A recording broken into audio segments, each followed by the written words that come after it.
cordial bienvenida. Estamos muy contentos y muy agradecidos con nuestro buen Dios por darnos una vez más la oportunidad de poder reunirnos. ¿Cuántos dicen amén? Aleluya, gloria a Dios. Después estaremos orando por algunos hermanos que mañana emprenden viaje porque se van unos días antes para poder estar en nuestro Congreso Internacional en los Estados Unidos, ahora el mes de marzo. Ellos se van un poquito antes para preparar algunas cosas por allí. Entonces después oraremos por ellos para que el Señor les acompañe y para que todo vaya bien. Tenemos muchas peticiones de oración, la mayoría de ustedes ya las conocen perfectamente. Sobre todo orar por las iglesias, por los pastores, por sus familias, por los viajes que tienen que realizar en muchas ocasiones, viajando horas, viajando de un lugar a otro para poder atender a todas las iglesias, a todos los hermanos. Recuerden también siempre tener presente en oración a Pastor Alberto, su esposa Damaris. Ayer estuve hablando con ellos, están muy bien, mandan saludos, gracias al Señor. El pastor Rey se quedó en Fuerteventura, al frente de las dos iglesias que tenemos allí, y también pues los informes, las noticias son agradables, son buenas, hay paz en el campamento, así que damos gracias al Señor por todo eso. Así es que, hermanos, no dejen nunca de orar por las diferentes congregaciones, ya digo, los pastores, para que el Señor ponga paz y para que todo marche bien conforme a la voluntad de Dios. No vivan una vida, digamos, como espectadores, ¿verdad?, viendo lo que hacen otros, sino de alguna manera también participando, apoyando, colaborando con todo lo que el Señor está haciendo, porque es el cuerpo de Cristo lo que está siendo bendecido y todos formamos parte de ese cuerpo. Amén, hermanos. Voy a pedir a los niños que ya pueden pasar a sus respectivas clases de la escuela dominical. Los demás nos vamos a quedar aquí en esta tarde y damos muchas gracias al Señor también por las maestras, los hermanos que siempre cuidan de los niños para que puedan estar atendidos recibiendo la palabra del Señor. Aleluya. Vamos a orar en esta tarde, poner este tiempo en las manos de nuestro buen Dios, que podamos disfrutar de la palabra, que podamos aprender todo lo que el Señor tiene preparado para nosotros en el día de hoy y que seamos edificados y fortalecidos en la fe por medio de la palabra del Señor. Oramos. Padre Celestial, muchas gracias por este privilegio y este placer que nos das de poder abrir tu palabra, reflexionar en torno a ella. Pedimos también que abras nuestros corazones, nuestras mentes, nuestros oídos, para que podamos, Señor, entender tu palabra y ponerla en práctica. Ayúdanos, Señor, a estar atentos, como dice tu palabra, con sumo respeto, con temor y temblor. Abrimos tu palabra sabiendo que tú siempre hablas por medio de ella. Bendice nuestras vidas. Y a partir de ahora, Señor, que seas tú ministrando a nuestros corazones.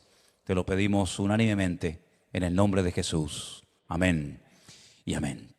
Quiero ponerles en las pantallas de la iglesia 3 porciones bíblicas, 3 pasajes diferentes, porque la historia de la cual vamos a hablar ahora, que por supuesto está en la Biblia, faltaría más. Si ustedes quieren profundizar más en esta historia, en las lecciones espirituales que podemos extraer de ella, toda la información la encuentran en Segunda de Reyes, el capítulo 18 y el capítulo 19. Digo esto porque hay mucha gente que a veces le gusta tomar nota, pues ahí lo tienen. Esta historia también pueden encontrar mucha información en el capítulo 32 del libro de Segunda de Crónicas, que dicho sea de paso, en la Biblia hebrea es el último libro del Antiguo Testamento, no Malaquías. Y también en los capítulos 36 y 37 del profeta Isaías, ustedes pueden encontrar toda la información referente a esta historia de la cual vamos a reflexionar en esta tarde. Lo que vamos a hablar sucedió hace más de 2700 años. Algunos podrían preguntarse, ¿y qué podemos nosotros aprender hoy en día de una historia tan antigua? 2700 años. Bueno, ustedes van a comprobar en esta tarde, con la ayuda del Señor, que la Biblia no caduca, la Biblia no envejece. Los personajes, los lugares, las historias son antiguas, pero al mismo tiempo también actuales, repletas, cargadas de tremendas enseñanzas para nuestras vidas. No se escribe, no se publica una Biblia cada 10 o 20 años para renovar lo que está escrito en ella, sino que lo que leemos hoy en día se ha leído a lo largo de la historia. Y como es la palabra de Dios, es un libro vivo, No importa que tenga miles de años lo que leemos, lo importante es que Dios nos está hablando e instruyendo por medio de sus páginas. Amén, hermanos.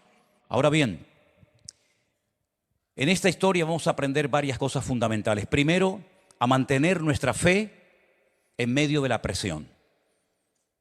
Los cristianos tienen que aprender a vivir en todas las circunstancias habidas y por haber. No solamente regocijarse y alabar al Señor cuando parece que el viento sopla a favor, sino que cuando estamos siendo probados, cuando estamos bajo presión, tenemos que mantener nuestra fe. Y en esta historia vamos a ver cómo un rey llamado Ezequías fue capaz, en medio de un ataque despiadado por parte del imperio asirio, de mantener su fe y su plena confianza en el Señor.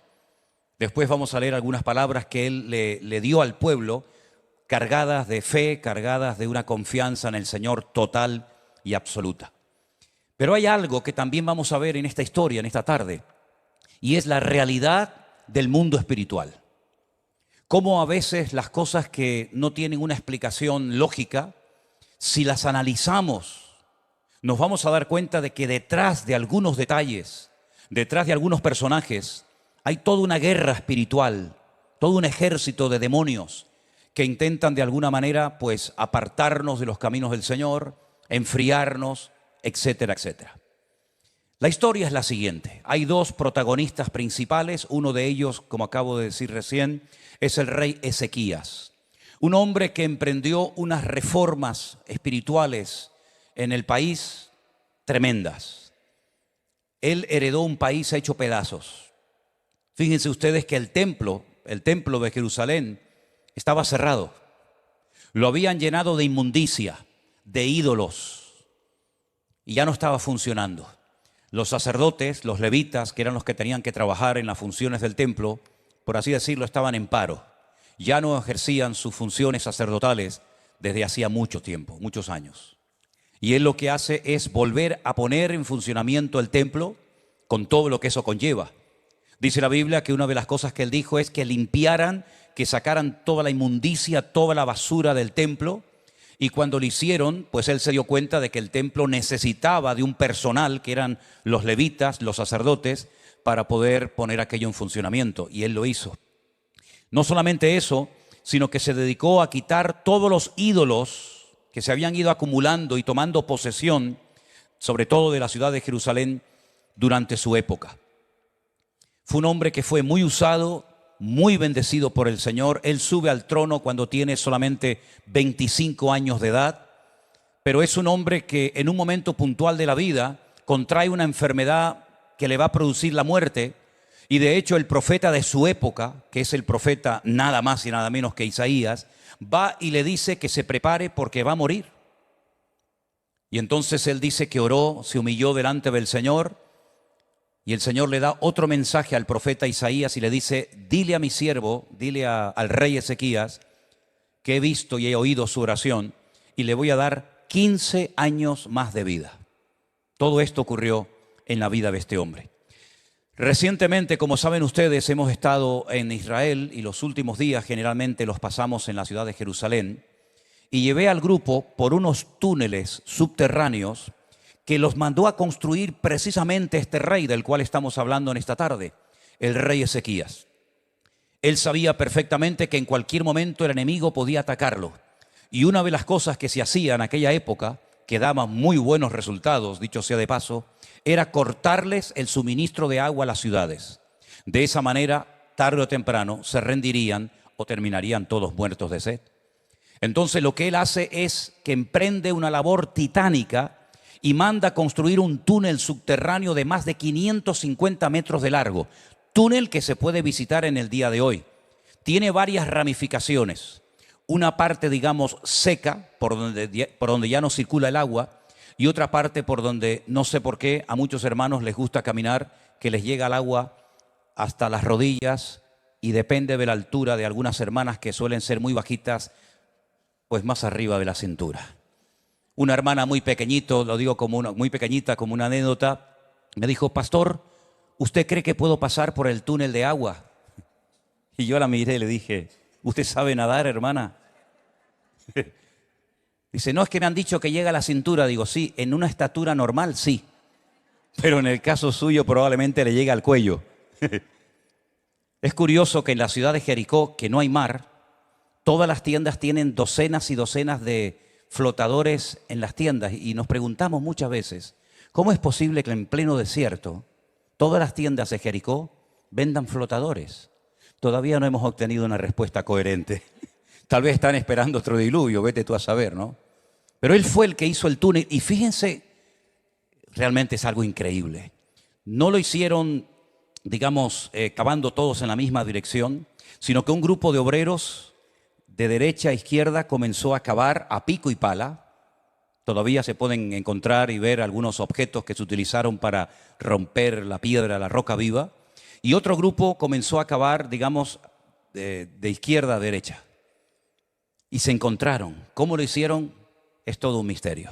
Más de 2 años y medio estuvieron estos dos grupos de obreros, unos de izquierda a derecha y otros de derecha a izquierda, hasta que se encontraron. Y hay un lugar en el túnel donde haces una parada y le indicas al grupo, aquí fue donde se encontraron estos obreros. Yo estuve leyendo un poco y la cantidad de túneles que se han hundido en los últimos años es realmente increíble. Pero sin embargo este túnel tiene más de 2.700 años y aún se puede caminar por él. En medio de todas estas reformas, en medio de este despertar espiritual que estaba experimentando el pueblo, recibe un ataque terrible.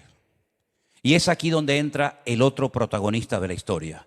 Un rey asirio, no sirio, que es otra cosa, un rey asirio llamado Senaquerib. Un tipo, y cuando digo tipo no me refiero, no hablo en plan despectivo, sino que tipo es una figura literaria que prefigura a alguien, ¿verdad? Él fue un tipo del anticristo. Anticristo que aparecerá, como bien saben ustedes, en los últimos tiempos. Porque sus estrategias, la forma como opera, la forma como intenta alcanzar sus objetivos, se va a parecer mucho a lo que el anticristo intentará en los últimos tiempos, precisamente contra la misma ciudad de Jerusalén. El rey Senaquerib, el rey de Asirio, antes de proponerse atacar Jerusalén, escuchen bien este dato, es impresionante, destruyó a 46 ciudades y la última que le quedaba en la lista por alcanzar era Jerusalén. Es decir, el récord de victorias era increíble. No perdió nunca ninguna batalla. Después de 46 victorias consecutivas, la guinda del pastel, el último objetivo por alcanzar era la ciudad santa de Jerusalén, donde estaba el templo y donde Dios había puesto su gloria. Movilizó a miles y a miles y a miles de soldados. Tenía el ejército más poderoso y entrenado del mundo. La capital de su imperio era, como bien saben ustedes, Nínive. Una ciudad poderosa, una ciudad hermosa, una ciudad grandísima. Y entonces lo que este hombre es, antes de atacar, envía unos mensajeros para que le digan al rey que se rinda. Que no tiene ningún sentido estar defendiendo una ciudad que desde el punto de vista del rey Senaquerib estaba más que derrotada. La Biblia dice que algunos mensajeros de la ciudad salieron a encontrarse con los mensajeros del rey Senaquerib y cuando hablan con ellos, los mensajeros del rey Ezequías le dicen, vamos a hablar en el idioma de los caldeos para que la gente que nos está escuchando no entienda lo que ustedes me están diciendo a mí. Sin embargo, los mensajeros de Senaquerib eran tan arrogantes, estaban tan seguros de la victoria que dicen, de eso nada. Vamos a hablar, dice el texto en judaico, vamos a hablar en hebreo para que todo el mundo sepa y dice que comienzan a dar gritos y a decirle a la gente, ríndanse. ¿Acaso alguna nación, acaso algún país, alguna ciudad se ha podido defender de mi ataque? Todas han caído. Ya llevo 46 victorias consecutivas. No confíen en vuestro rey Ezequías porque os miente. Ningún Dios ha podido salvar a ningún país y el vuestro tampoco. Y entonces dice que hace algo terrible. Dice que comienza a blasfemar el nombre de Dios. Escribe unas cartas y esas cartas se las entregan estos mensajeros al rey Ezequías y el rey Ezequías hace algo tremendo. Dice que coge estas cartas, se va al templo de Dios, se postra en el suelo y le dice al Señor, Señor, mira lo que nos están haciendo. Mira las amenazas. Mira lo que nos están tratando de hacer, destruirnos a nosotros, nuestros hijos, nuestros animales, nuestra ciudad, tu templo, tu casa. Señor, ayúdanos. Las oraciones del rey Ezequías, la verdad es que son maravillosas. Deberíamos de aprenderlas de memoria para saber orar adecuadamente en tiempos de crisis y en tiempos de presión. Pero cuando él sale de la presencia del Señor renovado y fortalecido, le dirige al pueblo estas palabras. Segunda de Crónicas, capítulo 32, versículo 7. Las palabras del rey al pueblo. Esforzaos y animaos, no temáis, ni tengáis miedo del rey de Asiria, ni de toda la multitud que viene con él, porque hay más con nosotros que con él. Con él está el brazo de carne, mas con nosotros está Jehová nuestro Dios, para ayudarnos y pelear nuestras batallas. Y el pueblo tuvo confianza en las palabras de Ezequías, el rey de Judá. ¿Cuántos dicen amén? Tremendo. Ahora me llama muchísimo la atención que no solamente ora, no solamente se fortalece en el Señor, sino que también busca palabra de Dios. Hace una sana combinación entre la oración y la palabra. Y ustedes saben que en aquellos tiempos la palabra, quien la tenía era el profeta. Isaías es el profeta de su época y él va y le habla al profeta Isaías y le dice, ¿qué dice el Señor acerca de este ataque? Y quiero leerles las palabras textuales que el profeta Isaías le da al pueblo y al rey Ezequías. Se encuentran en Isaías capítulo 37, versículo 33. Presten atención a estas palabras tremendas que se cumplieron literalmente al pie de la letra. Dicen lo siguiente: por tanto, así dice el Señor acerca del rey de Asiria: no entrará en esta ciudad. Punto. No entrará en esta ciudad, ni arrojará saeta en ella. No vendrá delante de ella con escudo, ni levantará contra ella baluarte. Por el camino que vino, volverá, y no entrará en esta ciudad, dice el Señor. Porque yo ampararé a esta ciudad para salvarla, por amor a mí mismo y por amor a mi siervo David. Y entonces ocurre algo impresionante. Salió el ángel del Señor y mató a 185,000 del campamento de los asirios. Y cuando se levantaron por la mañana, he aquí que todo eran cuerpos de muertos. Entonces Sennacherib, el rey de Asiria, se fue e hizo su morada en Nínive. Y aconteció que mientras adoraban el templo de Nisroch, su dios, sus hijos Adramelech y Sarecer le mataron a espada y huyeron a la tierra de Ararat, y reinó en su lugar Esarhadón, su hijo. ¿Cuántos dicen amén? Hermanos, impresionante lo que pasó ese día. El Señor dijo: no, este hombre viene con soldados, este hombre viene con una fuerza terrible, pero yo he dicho que no entrará, y no entró. Qué importante es que nosotros entendamos que nuestro Dios es el que tiene todo el poder y toda la autoridad en el cielo, en la tierra y aún debajo de la tierra. Ezequías no dijo: bueno, ahora me toca a mí. Ya han caído 46 ciudades, ahora lamentablemente me toca a mí. No, él ni negocia con el enemigo, ni se resigna a una derrota, sino que actúa en consecuencia. Primero dice la Biblia que ora, se humilla delante del Señor. Segundo, busca palabra por medio del profeta Isaías. Y finalmente, con esta fortaleza espiritual, se atreve a decirle al pueblo: tranquilos, hermanos, esfuércense, no tengan miedo, porque más son los que están con nosotros que los que vienen contra nosotros. Ahora, fíjense lo que hace este enemigo terrible, Sennacherib, que es un tipo de Satanás, es un tipo del anticristo. Lo que él intenta antes de atacar la ciudad de una forma, digamos, física, es amedrentar a la ciudad de Jerusalén. Primero, sembrando dudas. ¿Qué Dios os va a salvar de mi mano? Mediten, reflexionen. Ya he ganado a 46 ciudades. Todas tenían sus ídolos y sus dioses. ¿Ustedes creen que vuestro Dios es diferente a los demás dioses que yo he derrotado? Intenta sembrar duda. Intenta sembrar tristeza, desánimo y también desconfianza, no solamente hacia Dios, sino hacia el liderazgo que en aquel momento estaba gobernando la ciudad, como era Ezequías y todos los que estaban con él. La palabra del Señor nos enseña que la misma ciudad de Jerusalén en los últimos tiempos va a querer otra vez ser atacada y destruida, pero en este caso no por un rey asirio, aunque curiosamente hay varios pasajes en el Antiguo Testamento que dicen que el asirio volverá otra vez a levantarse para intentar destruir la ciudad de Jerusalén. Sea como sea, la palabra del Señor nos dice lo que va a suceder.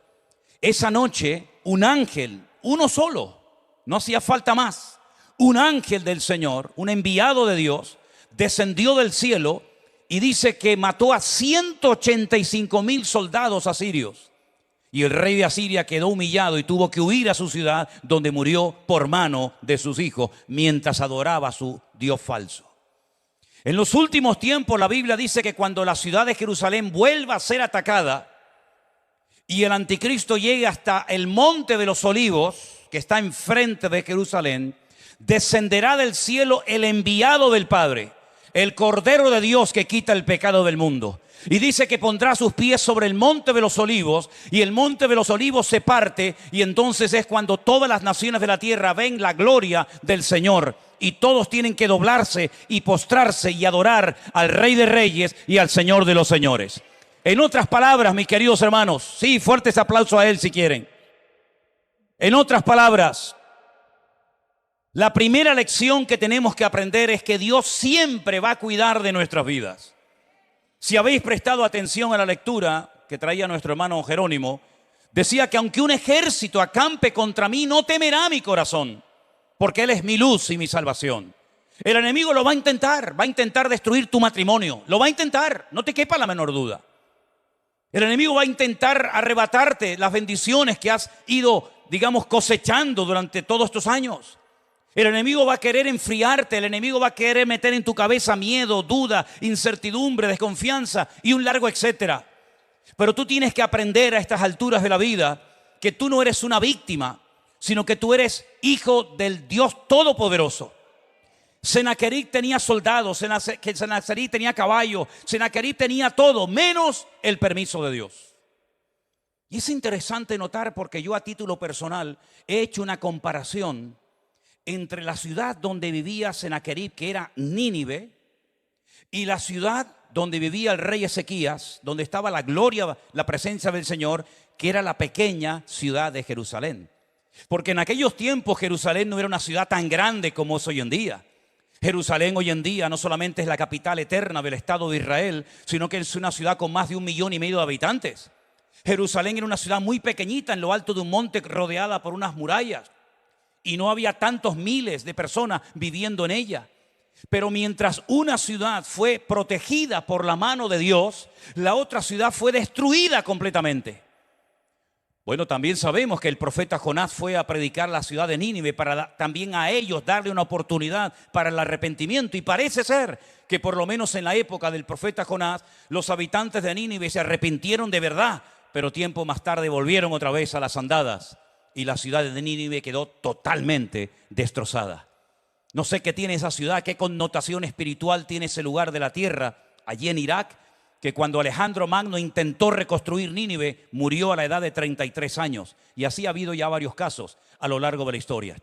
Pero fíjense, mientras una ciudad donde estaba la gloria y la presencia del Señor, donde se oraba, donde había palabra, fue bendecida, protegida y cuidada por el Señor, la otra ciudad llena de ídolos, aunque era enorme y poderosa y rica, fue totalmente destruida.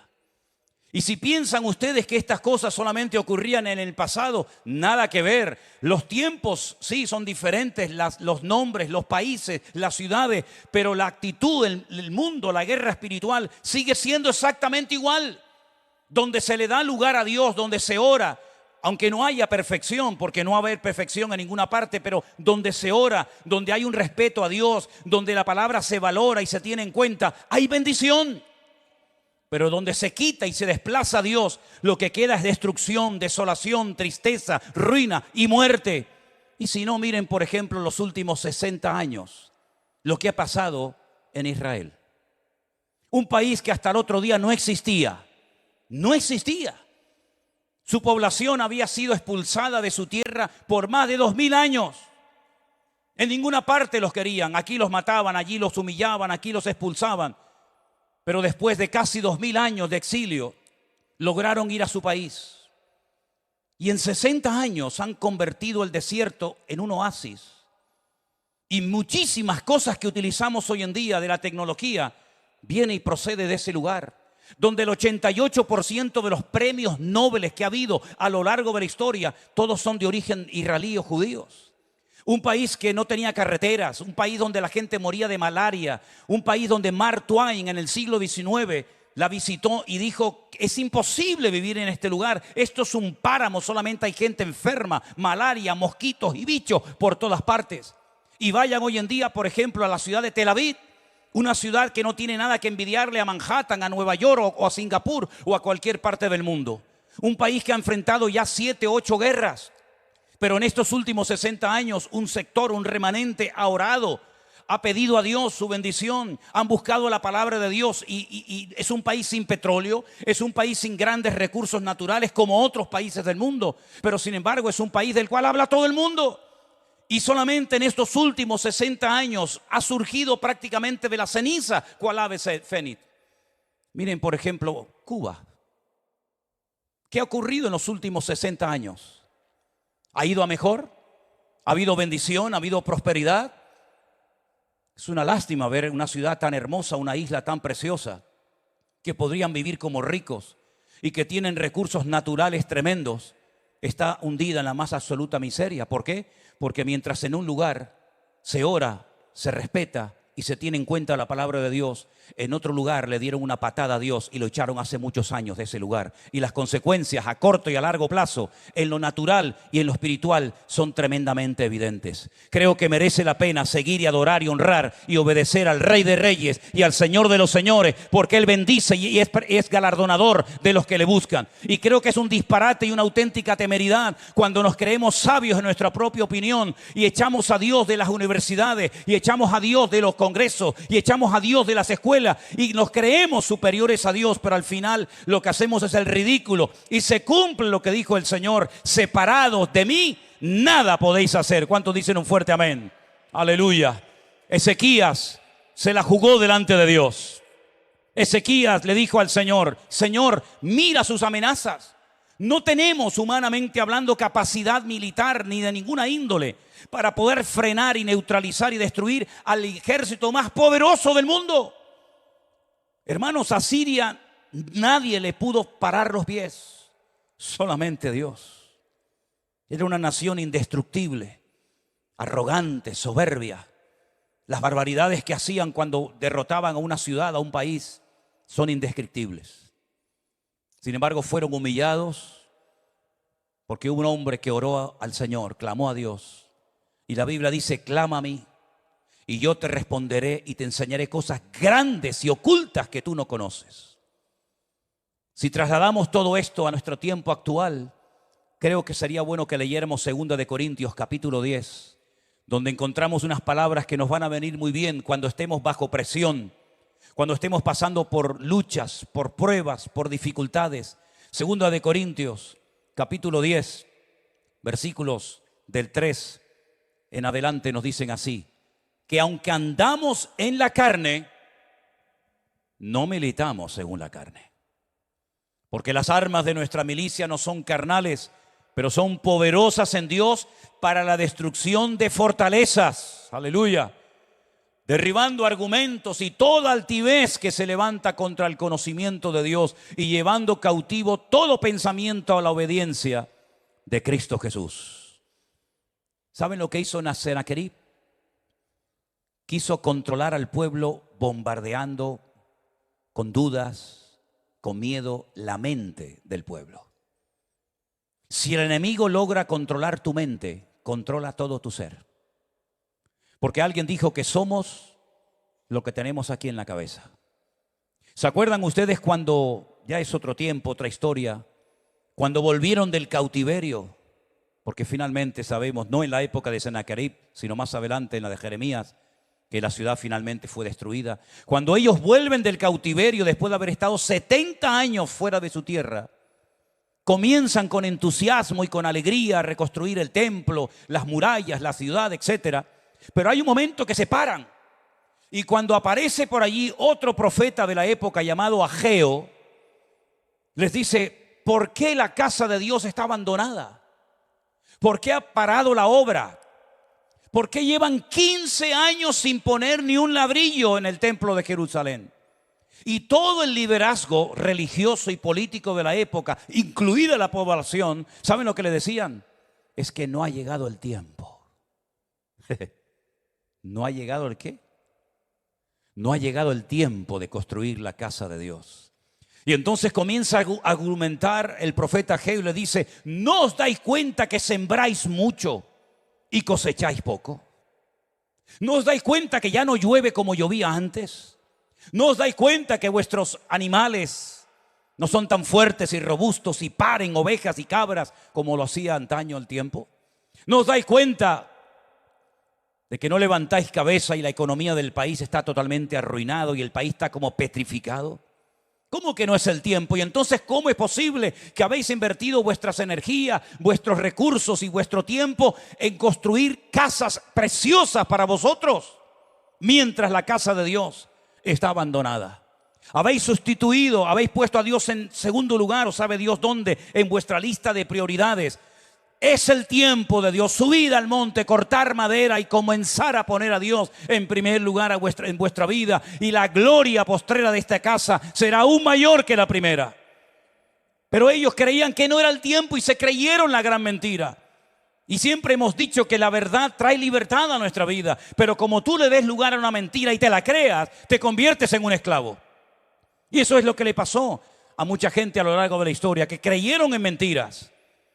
Sin embargo, nosotros hemos sido llamados para creer y practicar y poner en práctica en nuestra vida las verdades bíblicas, que son las que van a traer libertad, las que van a traer victoria, las que van a traer bendición. Y por eso dice la palabra de Dios, que tenemos poder en el nombre de Jesús y que las armas de nuestra milicia no son carnales, pero son poderosas para destruir malos pensamientos, malas actitudes y poder ver la gloria de Dios en nuestras vidas. Pero Sennacherib era astuto. Quería sembrar dudas y miedo en la mente de las personas, porque controlando sus pensamientos, asustando al pueblo, podía controlar y podía amedrentarlos. No permitas nunca que malos pensamientos antibíblicos, incorrectos, dominen tu vida, porque el Señor te ha preparado para que seas una persona victoriosa y poderosa en el Señor Jesús. Sennacherib fue derrotado. No pudo entrar en Jerusalén. ¿Por qué? Porque Dios dijo: no vas a entrar. Y cuando Dios cierra una puerta, cuando Dios da una orden, nadie puede contradecir la orden del Señor. Yo creo que Dios ha dado una orden y ha dicho que ahora es nuestro tiempo. Yo creo desde el año 2020, y lo tengo más claro que el agua, no sé si todos ustedes lo tienen tan claro como yo, pero yo tengo bien claro que Dios ha dicho: ahora es el momento de hacer lo que nunca en tu vida pudisteis hacer. Y ahora vamos a poner la mano en el arado, porque ya no vamos a tener la excusa de que no tengo tiempo, de que no tengo recursos, de que no puedo, de que no tengo lo necesario. Ahora el Señor dice: ahora es tu tiempo y tienes que aprovecharlo antes de que vengan los días malos, dice la palabra de Dios. Y por eso es muy importante que nosotros nos mentalicemos, interioricemos la verdad, que estamos también en medio de un conflicto espiritual sin precedentes. Lo que estamos viendo cada día es simplemente la punta del iceberg de todas las maquinaciones y de la agenda diabólica que intenta destruir familias, que intenta arruinar países. Porque una de las cosas que Sennacherib quiso, y ese fue el detonante de por qué dijo: voy a atacar Jerusalén, es porque hay un momento, y esto no lo he dicho hasta ahora, que Ezequiel dijo: no voy a seguir pagándole tributo al enemigo. porque dice que llegó a arrancar de las puertas del templo todo el oro y toda la plata y se la dio al enemigo para que lo dejara tranquilo. Pero se dio cuenta que cuanto más le daba al enemigo, más demandaba el enemigo de su vida. Y es que siempre es así. El enemigo nunca se va a conformar con las migajas, quiere todo el pan para él. Y es interesante notar cómo Sennacherib quiso controlar la economía del reino. Y estaba empobreciendo al rey hasta que el rey dijo: basta, ya no podemos más. Ya no podemos sacar más oro y más plata. Y tenía que pagarle, hermanos, cientos de kilos de plata y de oro anual al rey enemigo.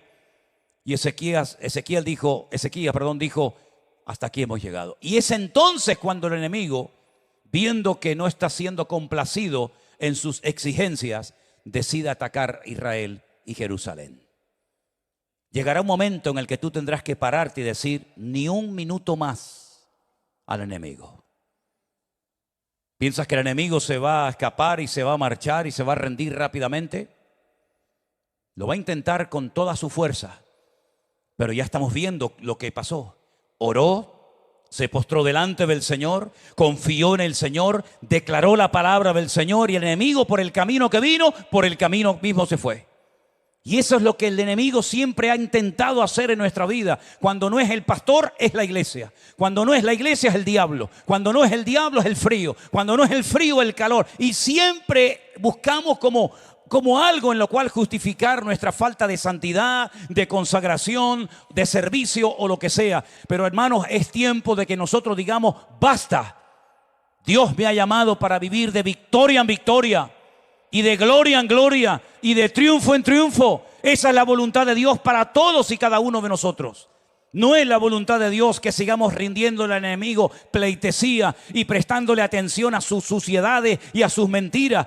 El Señor nos ha llamado para que vivamos una vida ordenada, pura y limpia, y de integridad delante del Señor.